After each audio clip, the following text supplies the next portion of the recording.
నమస్కారం. ఘంటారావానికి స్వాగతం. ముందుగా ప్రధానాంశాలు. రెండో రోజు కాకాణి గోవర్ధన్ రెడ్డి విచారణ. కాసేపట్లో కృష్ణపట్నం పోర్టు పోలీస్ స్టేషన్కు తరలింపు.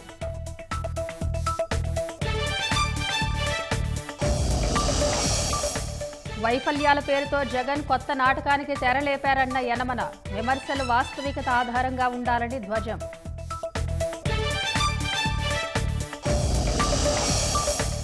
విశాఖ గాదిరాజు ప్యాలెస్లో యోగాంధ్ర కార్యక్రమం. ఆసనాలు వేసిన ఎంపీ శ్రీభరత్, ఎమ్మెల్యే విష్ణుకుమార్.